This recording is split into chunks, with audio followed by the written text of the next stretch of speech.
그러면은 도영이 방에도 화면을 오픈해 주세요.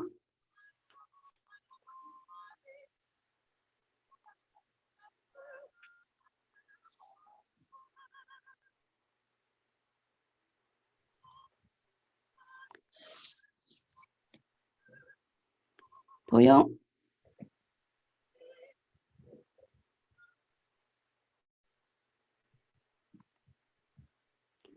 도영아 화면 한번 오픈할래?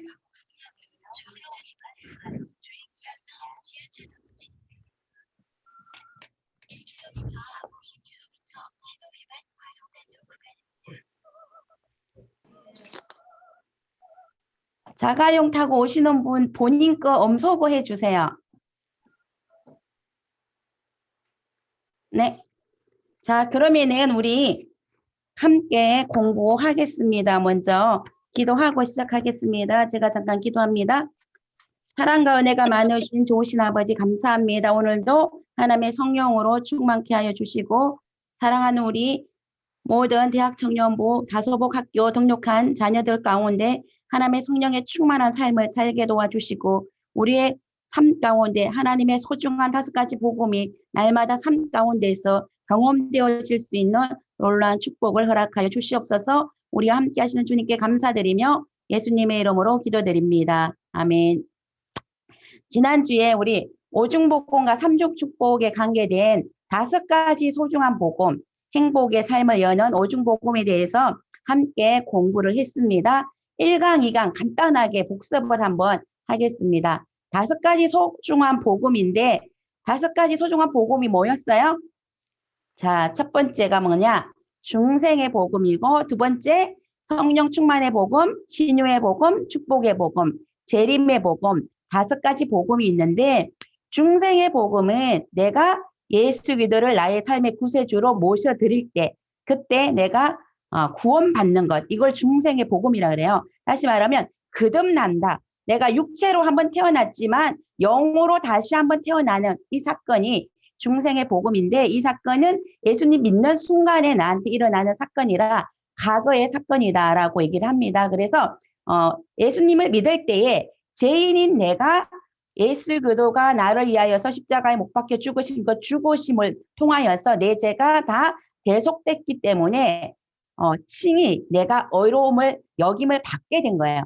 내가 의인이 아니지만 의롭다고 인쳐지시는 것 이게 칭이다라는 것이고 그 다음에 내가 중생을 받았다면은 현재를 살아가는 우리의 삶 가운데 3가지 복음이 계속적으로 지속되고 있는데 그게 뭐냐? 성령 충만과 신유의 복음과 축복의 복음이다. 예수님 믿고 구원받았으면은 우리는 성령 충만을 날마다 구하여서 성령으로 충만한 삶을 살아야 될 것이고 또한 우리 삶 가운데 육체적인 질병이 있을 때에는 또한 이런 질병의 치유를 위해서 하나님께 기도하면은 주님께서 또 치유의 역사를 허락해 주시고 또 우리가 삶을 살아갈 때에 경제적으로도 생활적으로도 하나님께서는 양으로 생명을 얻게 하시되 풍성히 얻게 하시겠다고 약속하신 그 축복을 받아 누리고 또 그 축복을 나누는 삶 이것이 우리가 축복의 복음인데 이 3가지 복음은 현재적으로 계속적으로 이루어지는 사건이고 우리가 예수님 믿고 난 다음에 계속적으로 성화되어지는 예수님을 닮아가는 삶의 여정 가운데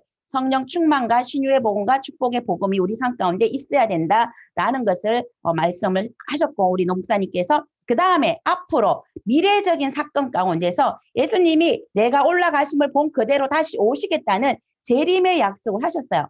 이것이 재림의 복음이고 예수님이 다시 오는 그때 우리가 영화로운 몸으로 다시 변화될 것이다. 그래서 우리가 성화의 단계를 거쳐서 영화의 단계까지 가는 게 우리 그리스도인의 궁극적인 목적인데 이 5가지 복음을 지난주에 우리가 간단하게 함께 말씀을 나누었습니다. 그 다음에 첫 번째 배웠던 게 이제 중생의 복음인데 중생의 복음에서 중요한 말씀이 디도서 3장 5절이에요. 같이 한번 읽어볼게요. 시작. 우리를 구원하시되 우리가 행한 바 의로운 행위로 말미암지 아니하고 오직 그의 긍휼하심을 따라 중생의 시선과 성령의 새롭게 하심으로 하셨나니 우리가 중생의 복음 하면은 디도서 3장 5절을 꼭 알고 계셔야 돼요. 우리를 구원하는데 우리의 의로운 행위로 말미암지 않았대요.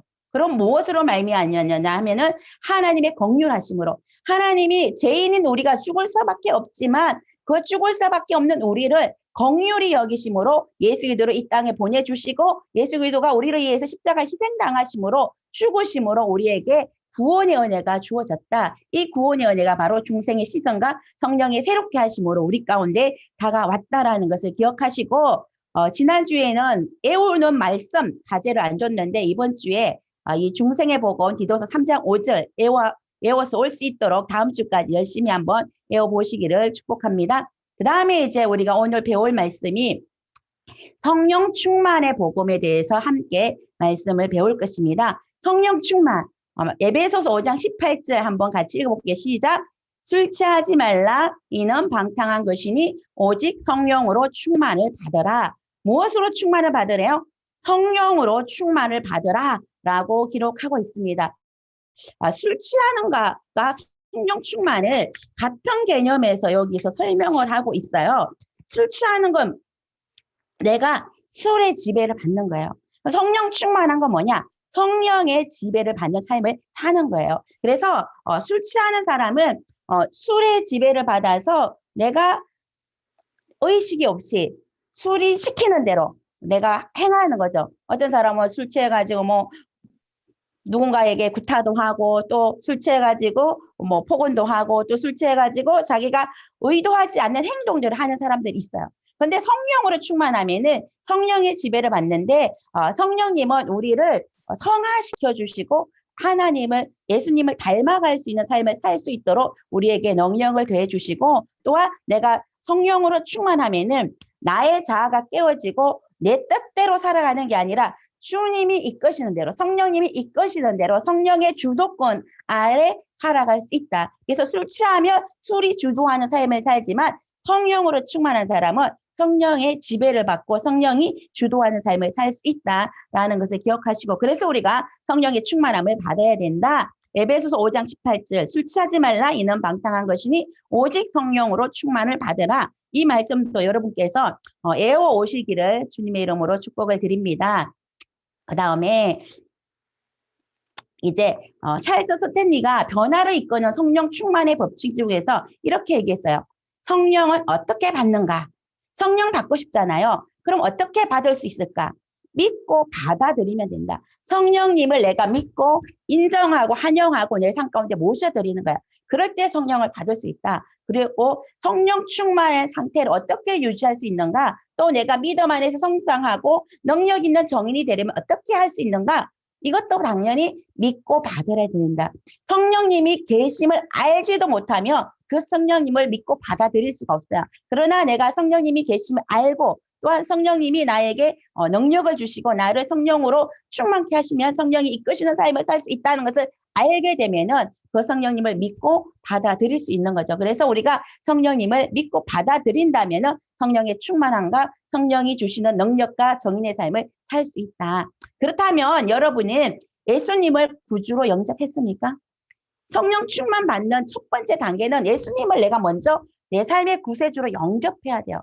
그리고 약속하신 성령의 은사가 있다는 걸 믿고 이것을 또 받으려고 또 하나님께 간구하고 구하는 삶이 우리에게 필요하다는 거죠. 그래서 성령이 여러분의 삶을 늘 새롭게 변화시키고 있는 중인지 또 성령 충만에 수반되는 충만한 기쁨이 있는지 우리 자신을 한번 점검해 보기를 원하는데 만약에 여기서 질문하는 이 질문에 내가 긍정적으로 대답할 수 없다면은 지금 당장에 내 삶의 주도권을 주님께 넘기고 나의 모든 죄를 고백하고 제 삶과 용서를 구할 때에 우리는 성령의 충만함을 받을 수 있고 성령이 주시는 기쁨과 감사가 충만한 삶을 살 수 있다라는 것을 찰스 스탠리가 말씀하셨습니다.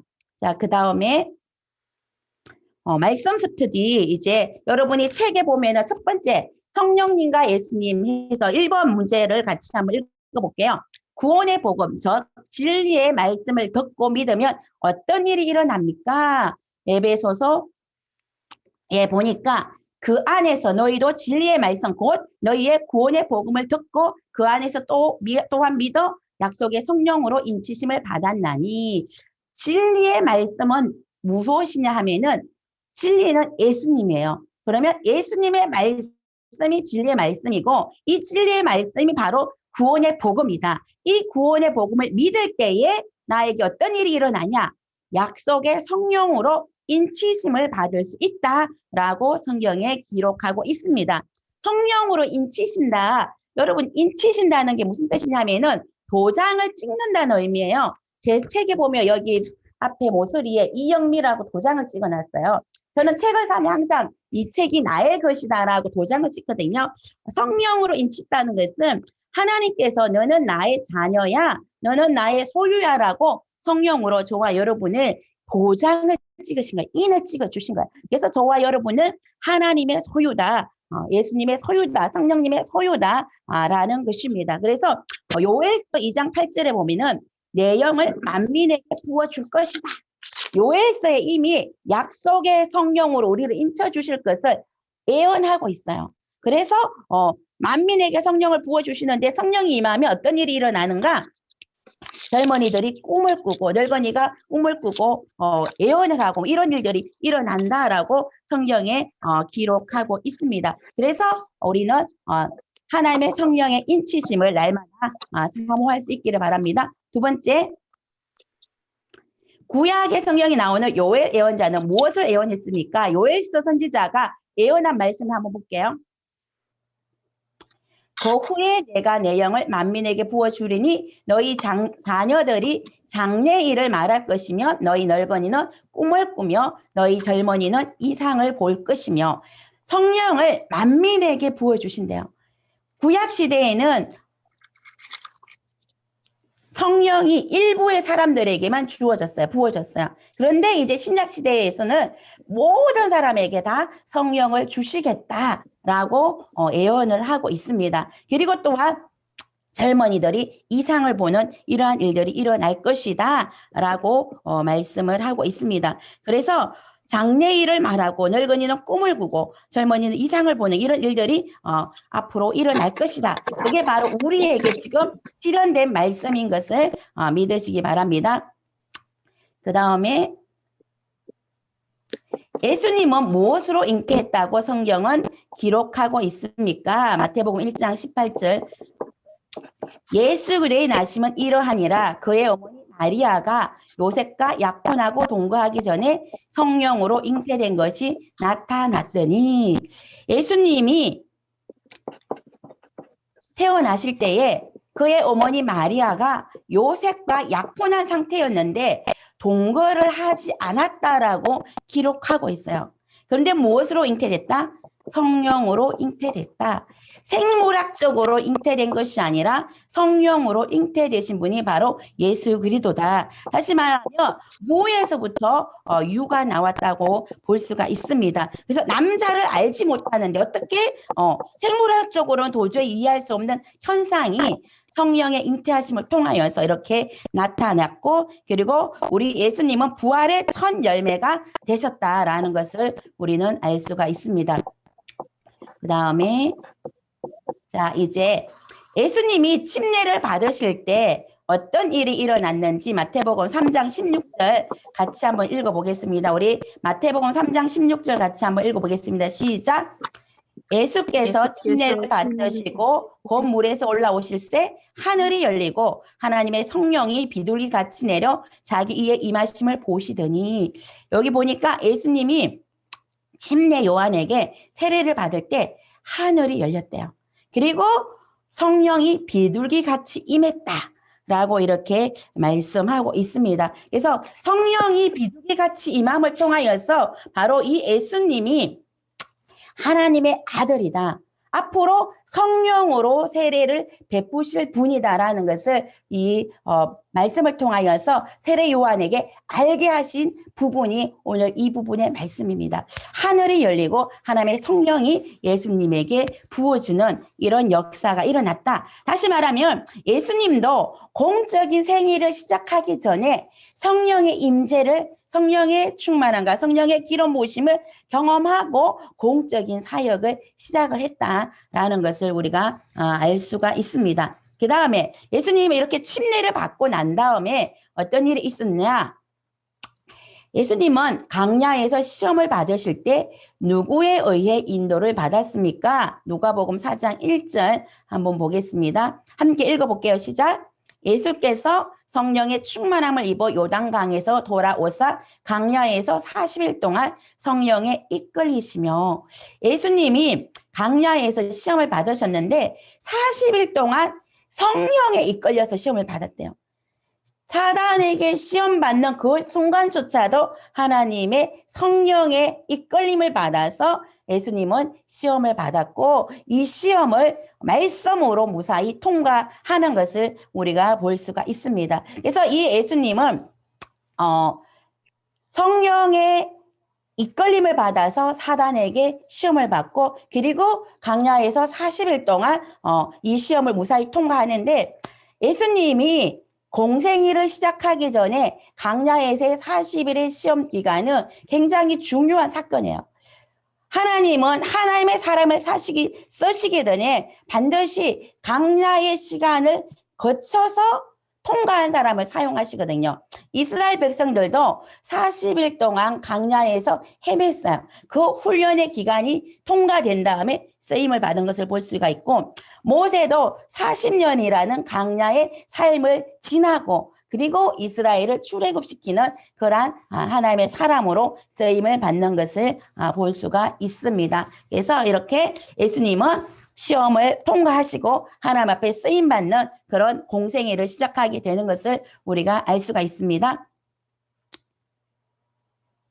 그 다음에 6번째 문제. 예수님은 사역하실 때 누구의 능력으로 사역을 하셨습니까? 예수님이 누구의 능력으로 사역을 하셨냐? 누가복음 4장 14절 보니까 예수께서 성령의 능력으로 갈릴리에 돌아가시니 그 소문이 사방에 퍼졌더라. 강야 시험을 끝나고 어디로 가셨어요? 갈릴리로 가셨어요. 그런데 이 갈릴리 땅은 그 당시에 사람들에게 인정받지 못하는 땅이에요. 그래서 그럼에도 불구하고 예수님은 예루살렘이라는 그 당시에 어떻게 보면 서울과 같이 이렇게 도시의 중심지역, 정보의 중심지인 예루살렘으로 가지 않고 갈릴리에 갔다는 것은 아무도 돌보지 않는 그 땅, 누구나 귀하게 여기지 않는 그 땅에 가셔서 예수님은 사역을 시작하셨다. 그래서 오히려 주님은 누군가가 귀히 여기지 않는 그곳에 가서 하나님의 사역을 시작하시는 것을 볼 수가 있고 또한 그 사역을 누구를 통해서 성령의 능력을 힘입어서 사역을 시작하셨다라는 것을 볼 수가 있습니다. 다시 말하면 예수님은 성령의 침례를 받고 성령을 통하여서 40일 동안 시험을 당하시고 통과하시고 또 성령에 의해서 사역을 하시고 예수님의 모든 사역, 시작과 계속되어지는 사역이 무엇 중심이에요? 성령님 중심입니다. 성령님과 더불어서 계속적으로 사역을 시작하고 진행하고 있다는 것을 우리가 볼 수가 있습니다. 그 다음에 약속하신 성령을 보내주시는 분은 누구십니까? 예수님이 공생애와 모든 사역을 하실 때 항상 성령에 이끌리고 성령님과 더불어 사역하셨어요. 그런데 이제 또 성령을 보내주시겠다고 약속하셨는데 말씀 한번 읽어볼게요. 하나님이 오른손으로 예수를 높이심에 그가 약속하신 성령을 아버지께 받아서 너희가 보고 듣는 이것을 부어주셨나니라. 하나님이 예수님을 높이셨어요. 그리고 그가 약속하신 성령을 하나님 아버지께 받아서 너희가 보고 듣는 이것을 부어주셨다. 다시 말하면 예수님이 하나님 아버지께 성령을 받아서 우리에게 주셨다라고 말씀하시는 거예요. 그리고 밑에 보니까 이는 그리스도 예수 안에서 아브라함의 복이 이방인에게 미치게 하고 또 우리로 하여금 믿음으로 말미암아 성령의 약속을 받게 하려 함이라. 아브라함의 복이 누구에게 미쳤다고요? 이방인에게 미쳤다.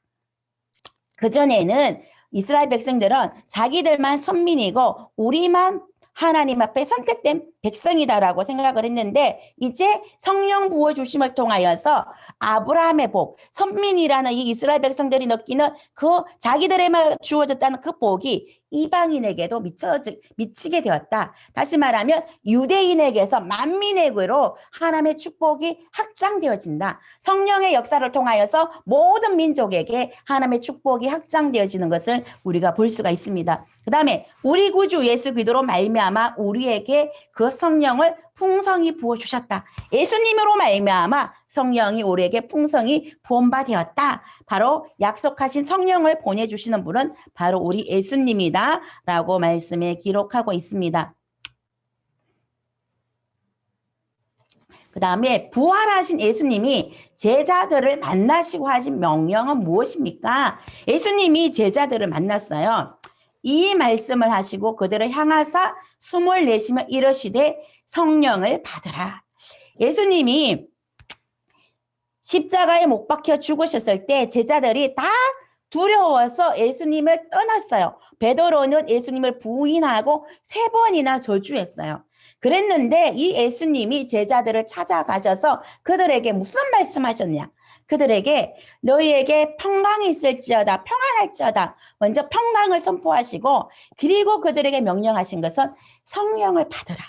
하나님이 제일 먼저 제자들에게 말씀하신 건 성령 받아라 라는 말씀이에요. 왜 이들에게 성령을 받으라고 했을까?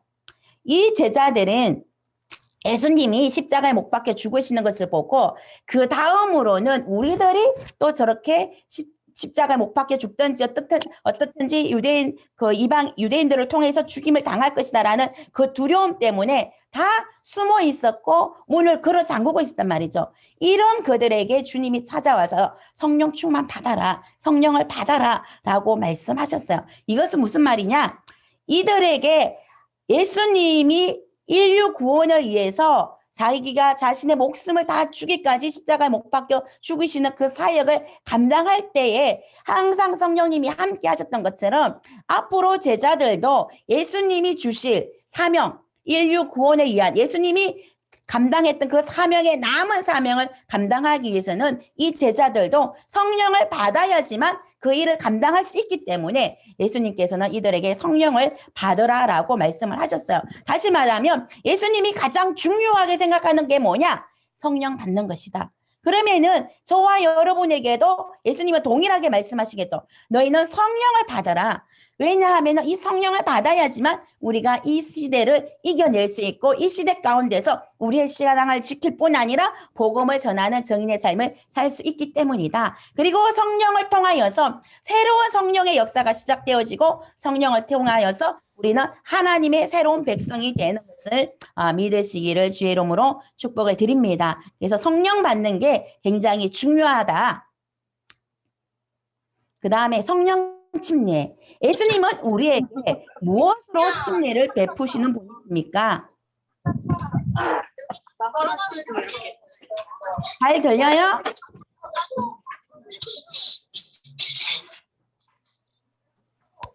자, 듣는데 이상 없죠? 예수님은 우리에게 무엇으로 침례를 베푸시는 분이십니까? 네네네. 나는 너희로 회개하기 위하여 물로 침례를 베풀거니와 침례 요한이 말하는 거예요. 내 뒤에 오시는 이는 나보다 능력이 많으시니 나는 그의 신을 들기도 감당하지 못하겠노라. 그는 성령과 불로 너희에게 침례를 베푸실 것이요. 여기 보니까 침례를 베푸시는데 성령과 불로 너희에게 침례를 베푸실 것이다. 세례 요한은 회개하는 물 침례를 베풀었다면은 우리 예수님은 성령과 불로 성령 침례를 우리에게 베풀 것이다 라고 말씀하시고 있고요. 또 나는 너희에게 물로 침례를 베풀었거니와 그는 너희에게 성령으로 침례를 베푸실 것이다. 예수님은 성령으로 침례를 베푸실 것이고 나도 그를 알지 못하였으나 나를 보내어 물로 침례를 베풀라 하신 그이가 나에게 말씀하시되 성령이 내려서 누구 위에든지 머무는 것을 보거든 그가 곧 성령으로 침례를 베푸는 이인 줄 알라 하셨기에 침례 요한에게 하나님이 누군가에게 성령이 내려올 텐데 그 성령이 내려오는 것을 보면은 그 사람이 바로 성령으로 침례 베풀 자이다 라고 알려주셨는데 이 침례 요한이 예수님을 침례를 베푸실 때에 성령이 비둘기같이 임하는 것을 봤다고 성경은 기록하고 있어요. 바로 이 예수님이 성령으로 침례를 베푸실 분이다 라는 것을 우리는 알 수가 있습니다.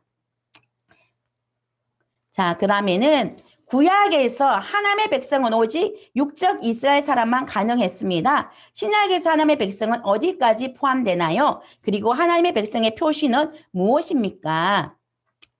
이는 그리스도 안에 있는 생명의 성령의 법이 죄와 사방의 법에서 너희를 해방하였습니다. 이는 그로 말미암아 우리 둘이 한 성령 안에서 아버지께 나아감을 얻게 하려 하심이라.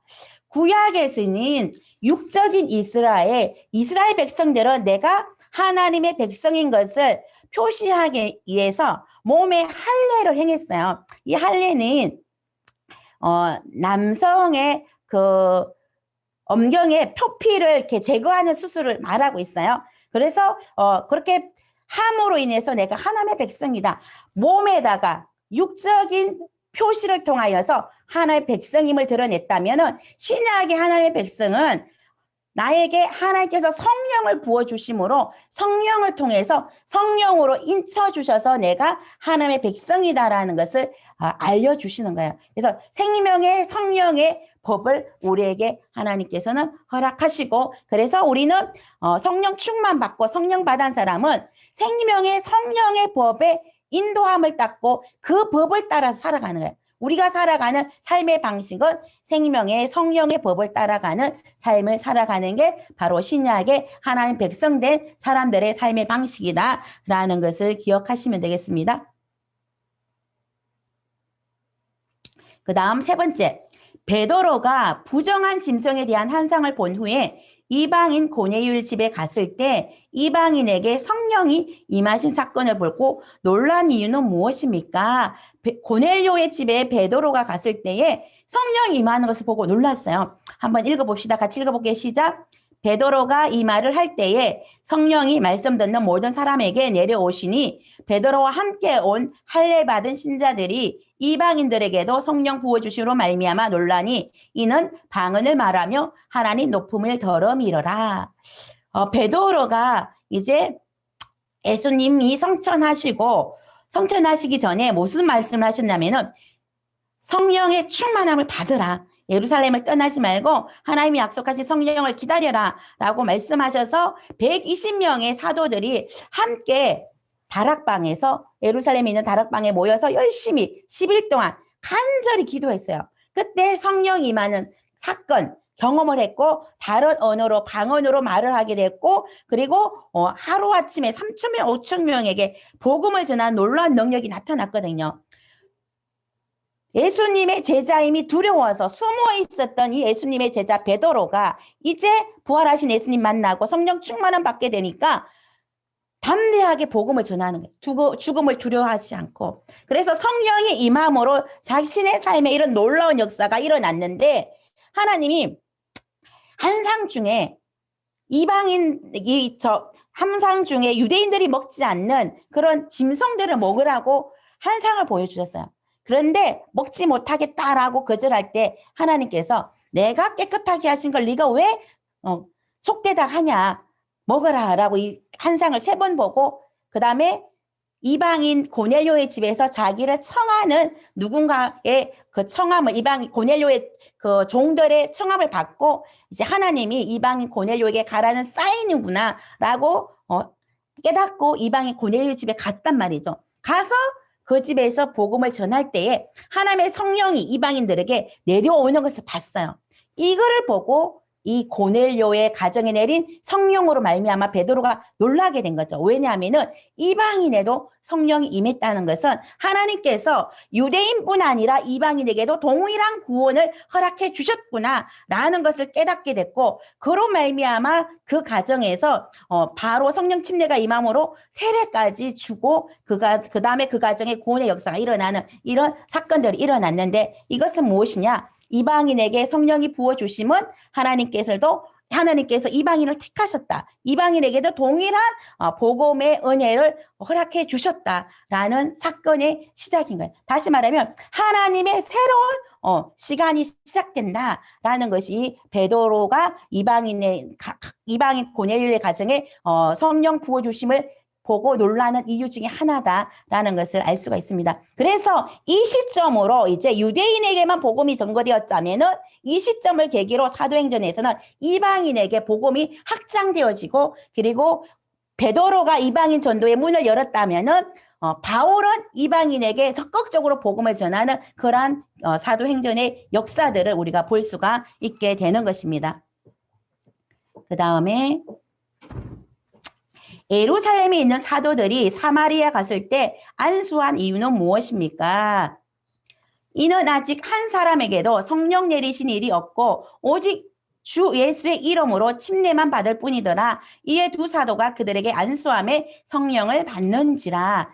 사마리아에 갔을 때에 사도들이 그곳에서 아직 이 사람들이 성령 받은 일이 없다고 했을 때 예수님의 이름으로 이들에게 안수할 때에 이들에게 성령이 내리시는 일을 우리가 경험을 하게 됩니다. 그래서 성령 받을 때에 보통 우리는 예수님을 나의 삶의 구세주로 모셔드리고, 그 다음에 두 번째 죄에 대해서 회개하고, 그리고 성령님을 내가 마음 가운데 모셔드리고, 또 누군가가 안수해 줄 때에 이렇게 성령 임하는 여러 가지 그런 방법들이 있는 것을 볼 수가 있는데, 이곳에서는 사도들이 안수할 때에 성령이 임했다는 것을 볼 수가 있습니다. 우리도 수련회 갔을 때 보면은 우리 청년들이 성령 세례 받고 싶은 사람 나오세요 하면은 교육자들이 간절히 기도해주고 또 본인이 간절히 사모할 때에 성령이 임하는 사건들을 많이 경험을 했어요. 사도들도 이와 동일한 방법으로 성령이 임했던 것을 볼 수가 있습니다. 그래서 저와 여러분들이 성령을 사모한다면 이런 방법을 통해서도 성령을 받을 수 있다. 그 다음에 성령님은 우리 영혼에 모셔드리기 위해서 무엇을 해야 되는가? 성령님을 우리 영혼에 모셔드리기 위해서 우리는 무엇을 해야 되는가? 베드로가 이르되 너희가 회개하여 각각 예수 그리스도의 이름으로 침례를 받고 제 사함을 받아라. 그리하면 성령을 선물로 받으리라. 내가 회개해야 된다. 먼저 성령님은 거룩한 영이에요. 내가 죄가 있는 상태에서 우리 성령님은 나에게 임재할 수가 없거든요. 그래서 나의 죄를 낱낱이 하나님께 회개할 때에 그때 성령님은 나와 함께 하실 수 있는 거예요. 그래서 회개하고 예수 그리스도의 이름으로 침례를 받고 제 사함을 받을 때에 그때 하나님께서 성령을 우리에게 선물로 주신다. 성령은 하나님이 우리에게 주시는 선물이다. 은사다라는 것을 기억하시기 바랍니다. 그 다음에 성령 충만, 성령의 충만함, 핀플레미를 받았을 때 사가라는 무엇을 하였습니까?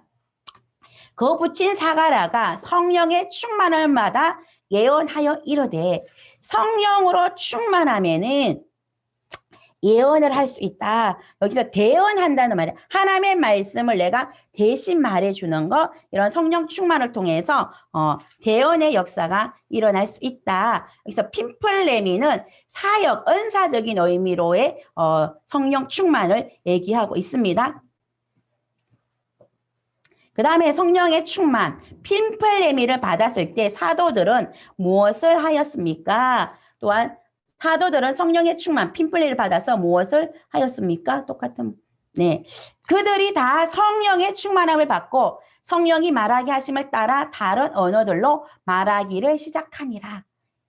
성령 충만 받고 다른 언어로 말을 했다.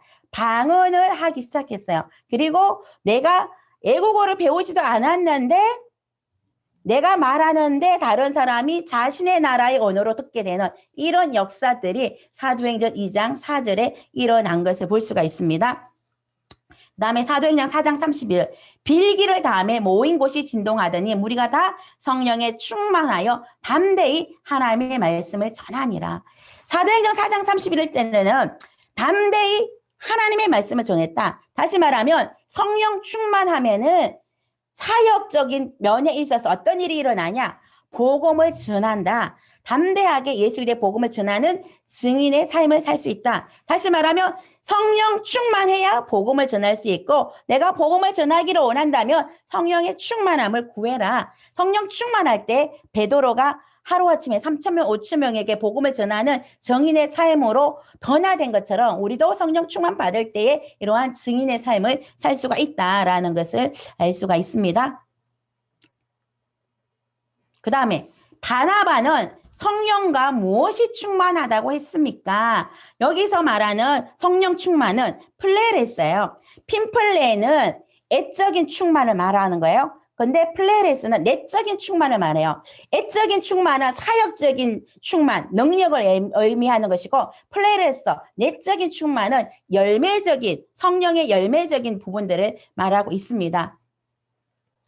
그래서 바나바는 착한 사람이요 성령과 믿음이 충만한 사람이라 이에 큰 무리가 주께 더하여지더라. 바나바는 성령과 믿음이 충만한 사람이었다. 그래서 많은 사람들이 바나바를 따르는 거죠. 특별히 바나바는 1호의 사람이었어요. 그리고 초대교회에 가난한 자, 가보 이런 사람들이 많이 왔을 때에 자기의 재산을 교회에 바쳐서 이 재산을 통해서 많은 사람들을 구제하는데 자신의 재산을 이렇게 헌납한 것을 볼 수가 있거든요. 그리고 특별히 바나바와 바울이 함께 사역할 때에 자신의 조카 마가가 전도여행 가운데 중간에 탈락했어요.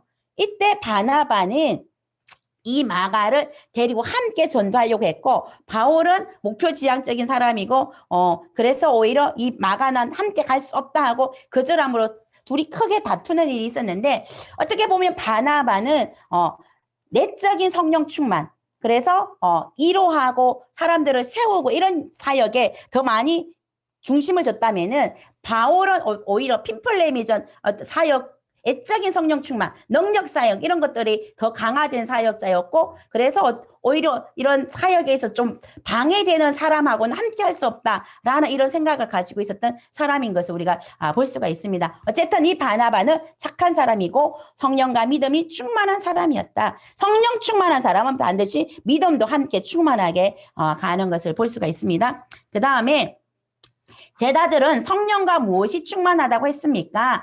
제자들은 기쁨과 성령이 충만했다. 성령 충만한 사람은 그 마음 가운데 무엇이 있냐? 하나님이 주시는 조의의 기쁨이 있어요. 세상에서 주는 재미 이런 기쁨이 아니라 하나님의 성령이 주시는 기쁨이 우리 가운데 있다. 그래서 제자들은 기쁨과 성령이 충만했다. 성령 충만의 두 가지 모습. 성령의 충만한 한 가지 모습은 은사를 주시는 이유는 무엇입니까? 고린도전서 은사는 여러 가지나 성령은 같고 직분은 여러 가지나 주는 같으며 또 사역은 여러 가지나 모든 것을 모든 사람 가운데 이루시는 하나님은 같으니 각 사람에게 성령을 나타내심은 유익하게 하려 하심이라. 성령 은사는 여러 가지지만 성령은 같다. 직분도 여러 가지인데 주는 같다. 사역도 여러 가지지만 모든 것 가운데 모든 사람 가운데 이루시는 하나님은 같다. 은사도 직분도 사역도 여러 가지지만 이것을 주시는 성령님이나 또 하나님이나 주는 같다라고 이렇게 말씀하시는데 그런데 이렇게 각 사람에게 성령을 나타내시는 이유 각 사람마다 하나님이 주시는 은사들이 다양한데 그 은사를 주시는 이유는 뭐냐? 유익하게 하기 위해서다. 유익을 위하여서 우리에게 은사를 주신다. 사역과 은사는 그리고 중심이신 예수님, 사역과 은사의 중심은 예수님이다. 그리고 우리에게 이 은사를 주시는 이유는 유익하게 하기 위해서다. 라고 기억하시면 되겠습니다. 은사가 주는 유익은 누구를 위한 유익으로 구분해서 생각해 볼 수 있나요? 그리고 어떤 유익을 우선순위로 두는 것이 더욱 성경적인가요? 어떤 유익을 우선순위로 줘야 되는가? 방언을 말하는 자는 자기의 덕을 세우고 예언하는 자는 교회의 덕을 세우나니 방언을 말할 때 내 덕을 세운대요. 나에게 유익함이 있다는 거죠, 방언이. 그리고 예언하는 것은 교회에 유익이 있다. 그런데 방언도 통역을 하게 되면은 교회에 유익이 있어요. 그래서 여기 고린도전서에 보면은 방언을 할 때에 교회적으로 내가 방언을 한다면은 교회에서 예배 시간이나 이런 공적인 예배 시간 내가 방언을 한다면은 이것은 반드시 통역이 되어야지만 교회적으로 유익하다. 그래서 통역되지 않는 방언보다는 애언이 더 교회에 덕이 된다라고 성경에 기록되어 있어요. 그래서 통역하지 않는 방언보다는 애언이 더 유익하다라고 기록되어 있고, 내가 통역하는 방언이라면 둘 다 동일하게 교회에 덕이 된다는 것을 기억하시기 바랍니다. 덕은 우리가 이렇게 기초를 단단히 다지고 사람을 세워나가는 그런 의미적인 의미가 있어요. 그래서 저와 여러분은 하나님의 리더십을 가지고 있는 자로서 하나님의 교회를 세우고 기초를 단단히 세우는데 이렇게 쓰임받는 저와 여러분이 되기를 바랍니다. 고린도전서에 나오는 성령의 은사에는 무엇이 있는지 적어보고 자신은 어떤 은사가 있는지도 적어보세요. 고린도전서에 어떤 은사가 있는지 볼게요.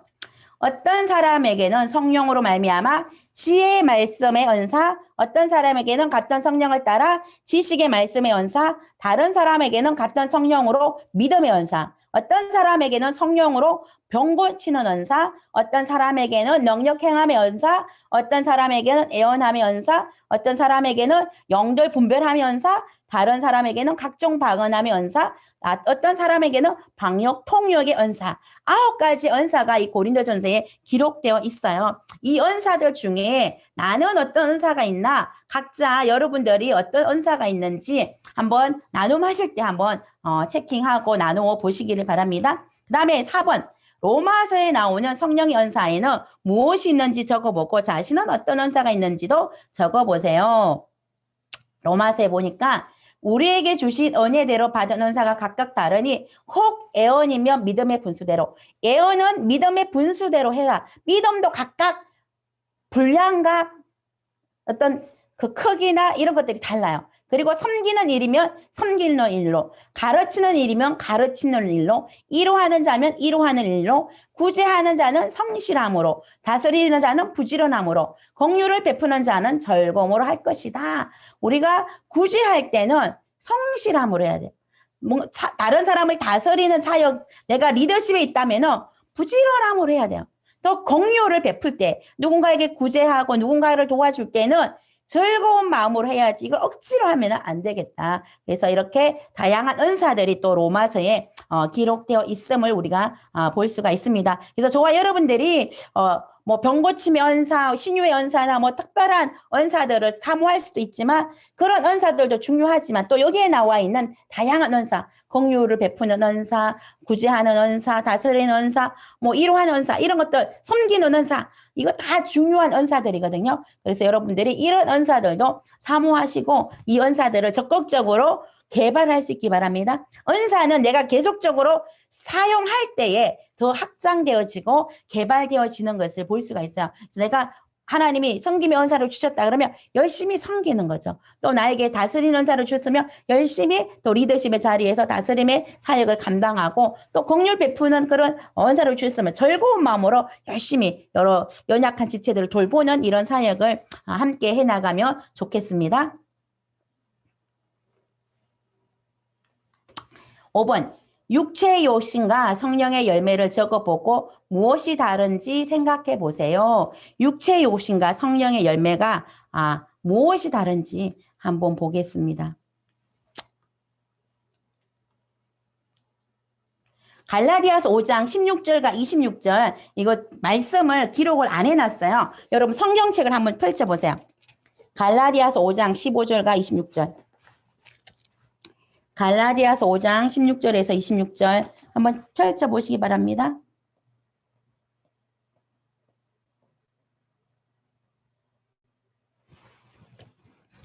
제가 한번 읽어볼게요.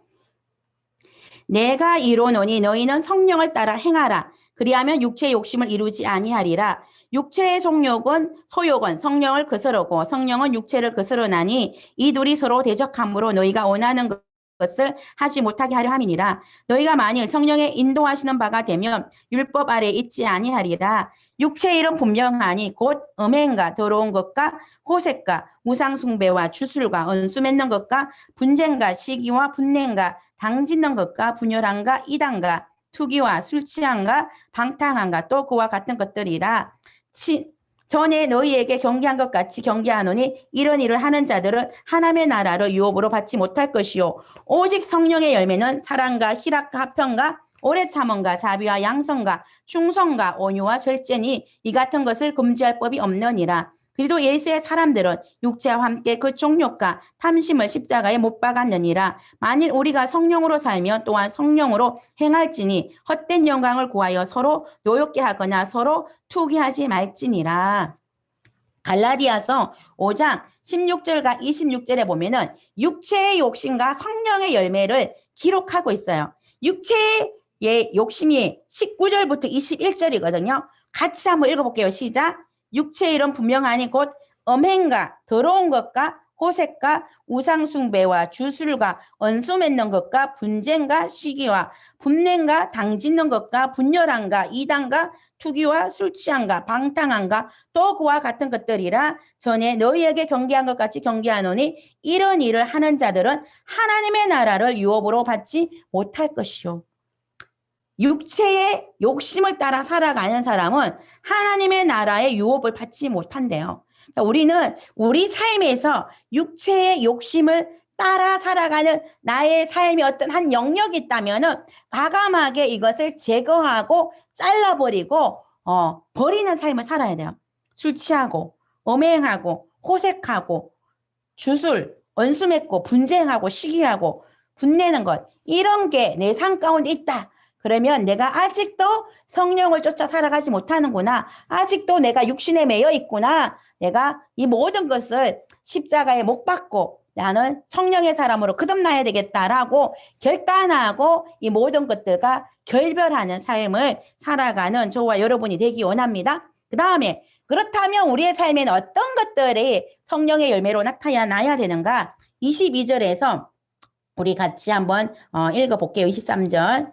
오직 성령의 열매는 사랑과 희락과 화평과 오래 참음과 자비와 양성과 충성과 온유와 절제니 이 같은 것을 금지할 법이 없느니라.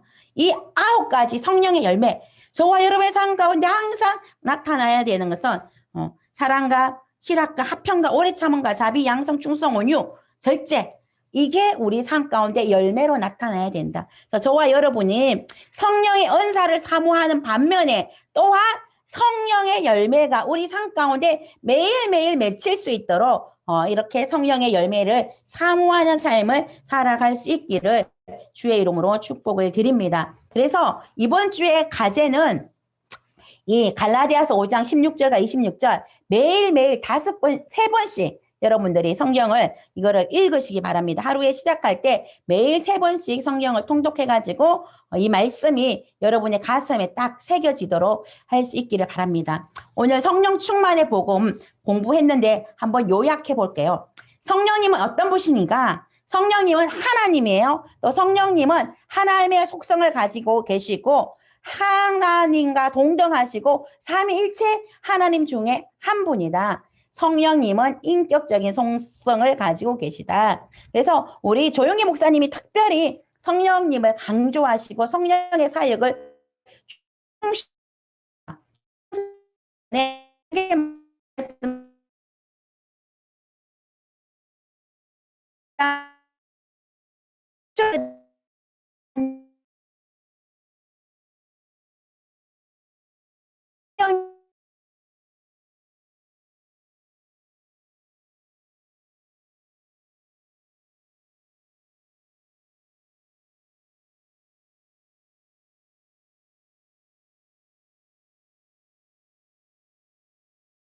우리 성도들과 관련된 사역을 하시는데 어떤 사역을 하시냐?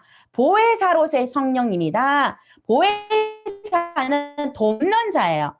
우리를 변호해 주시는 분. 그래서 성령님은 우리의 연약함이 있을 때에 우리가 말할 수 없는 탄식으로 우리를 위해서 중보기도 해주시는 이런 사역을 감당하시는 분이 성령님이다. 또한 성령님은 우리를 어떻게 하신다고요? 성령으로 인쳐주시는, 성령님이 내 마음 가운데 인쳐주시면은, 성령님이 나를 인어주시면은 그것은 뭐냐? 너는 하나님의 소유야. 너는 하나님의 자녀야. 너는 하나님의 백성이야.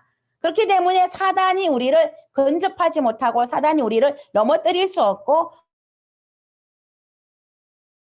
우리는 성령 안에서 하나님의 사역을 할 수 있다. 그 다음에 성령 충만 임했을 때 사역을 하는데 어떤 사역을 하게 돼요? 복음 증거, 증인의 삶을 살게 되는 거죠. 사도들이 성령 충만하자 3,000명, 5,000명 복음 전도한 것처럼 우리가 성령으로 주게 되면은 내 안에 성령님이 내 안에 계심을 증거하게 하는 거예요. 예수님이 우리의 구세주다. 나를 구원하셨다. 예수님으로 말미암아 나는 천국 백성이 되었다. 당신도 예수님 믿고 구원받아라. 하나님 자녀 되라. 라고 이렇게 우리는 성령을 통하여서 사역을 할 수 있다. 또한 성령님은 우리에게 능력을 주신다. 신유의 능력을 허락하시기도 하고 예언을 하기도 하시고 여러 가지 은사들 주셔가지고 애적인 사역과 내적인 사역, 핀폴레와 플레레미스의 사역을 함께 하시게 한다. 그 다음에 성령 세례와 성령 침례와 성령 충만은 어떤 것이냐? 우리가 성령 침례 받았다 그러면은 성령 침례는 내가 구원과 제사함에 관계되는 거예요.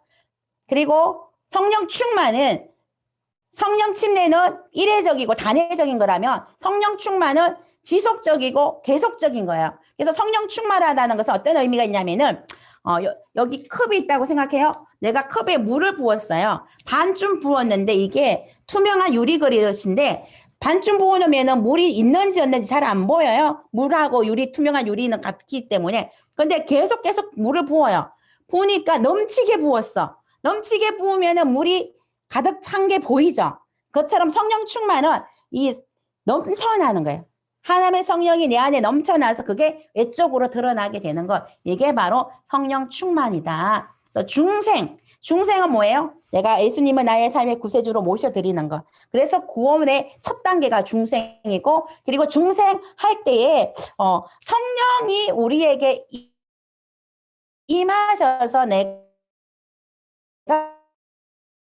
중생할 수 있도록 하셔요. 그러니까 나의 주님이라고 고백할 때 성령이 아니고서는 예수님을 주로 신할 수가 없거든요. 그렇다면은 성령이 나를 통해서 예수 그리스도를 나의 삶 가운데 구세주로 모시게 하시고, 그리고 성령의 침례를 통해서는 하나님이 허락하시는 능력을 공급받고 그것을 통하여서 능력 있는 사역을 감당하게 되고, 그리고 성령 충만을 통해서는 이 성령이 계속적으로 지속되게 하는 거다. 그래서 여러분들이 핸드폰을 사용할 때 배터리가 집에서 출근할 때는 100% 충전되어 있었잖아요.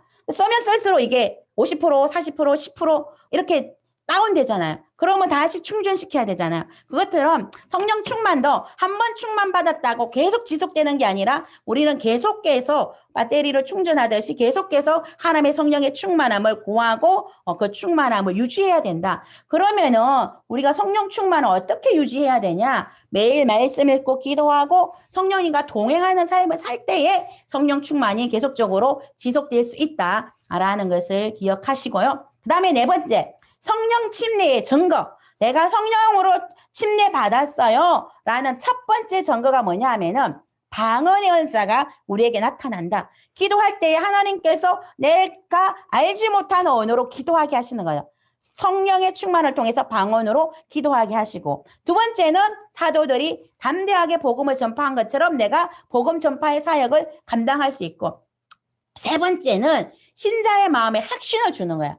내가 하나님의 자녀가 되었다는 확신이 내 마음 가운데 있고, 성령 침례 받은 사람은 하나님이 내 마음에 확신을 주셨기 때문에, 성령으로 인을 주셨기 때문에 하나님의 법에서 성령과 생명과 성령의 법에서 떠날 수 없어요.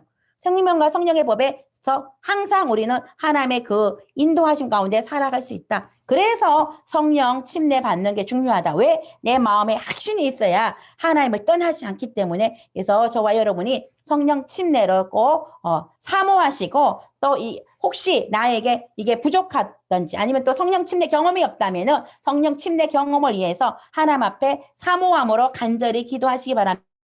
사도들도 성령 침례를 받기 위해서 10일 동안 오로지 간절히 마가 다락방에서 열심히 하나님께 기도할 때에 성령 침례가 임한 것처럼 저와 여러분들도 사모함으로 기도할 때에 성령 침례가 임할 것을 믿으시기 바랍니다. 그래서 다섯 번째, 성령 침례 받는 방법. 어떻게 받냐? 간절해야 된다. 그 다음에 말씀에 대한 지식. 성령이 있음을 알아야 돼요. 성령님이 어떤 분이신 줄 내가 인지할 때에 그것을 또 사모할 수 있고 또 강구할 수 있는 거죠. 그리고 회개 기도. 내 안에 죄가 있으면 절대 성령님이 나와 함께 하실 수 없기 때문에 나는 제 사함을 받아야 되고 하나님 앞에 회개해야 된다. 그 다음에 주의 종의 안수를 통해서 이렇게 성령 침례를 받을 수 있다. 그리고 성령 침례의 결과는 무엇이냐? 우리가 고린도전서와 로마서에서 성령의 은사들을 살펴봤어요. 이런 은사들이 있는 반면에 또한 성령의 열매, 9가지 열매가 있다. 우리는 성령의 은사도 사모하고 성령의 열매도 사모해서 우리 삶 가운데 성령의 충만한 삶을 날마다 살아갈 수 있기를 주의 이름으로 축복을 드립니다. 그래서 성령의 충만한 삶 매일매일 저와 여러분이 살기를 원합니다. 성령 충만은 성령으로 충만한 생활. 이게 성령 충만이래요. 성령으로 충만한 생활. 그래서 매일매일 하나님의 성령이 차고 넘치는, 그래서 내 마음 가운데 성령이 주시는 기쁨과 확신이 가득한 그런 삶을 살아갈 수 있기를 주님의 이름으로 축복을 드립니다. 자, 이제 가제가 있습니다. 성경 구절 암송 가제가 있습니다. 첫 번째, 중생의 복음.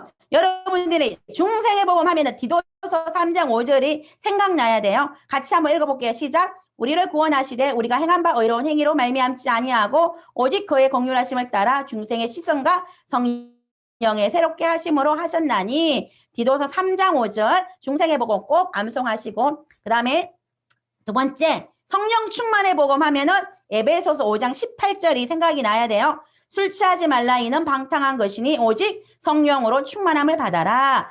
이 말씀 외워주시기를 바라고, 그 다음에 세 번째 갈라디아서 5장 16절에서 26절 이 말씀 하루에 3번씩 계속 통독해 주시기를 바랍니다. 그래서 이번 주는 매일 영상 큐티 댓글 다시고, 그 다음에 기도 세론들과 조언들을 위해서 하시고, 그 다음에 말씀 2장 읽고, 그 다음에 애우라는 거 애우고 통독하라는 거 하시고, 조금 과제가 많아요. 그렇지만 여러분들이 매일 하나님의 성령으로 충만한 삶을 살기 위해서는 기본을 해야 돼요. 말씀 읽고 큐티하고 기도하는 거, 이 기본을 할 때에 성령 충만이 유지되거든요. 이 다소복 학교 할 때만 이렇게 하는 게 아니라 일평생 해야 돼요. 매일매일 기도하고 말씀 읽는 거 여러분 삶 가운데 습관으로 들이시기를 바랍니다. 저도 주의 종이지만 내가 나를 훈련하지 않으면 이러한 생활을 할 수가 없어요. 그래서 매일 저도 새벽 5시에 일어나서 영상 큐티하고 1시간 이상 기도하고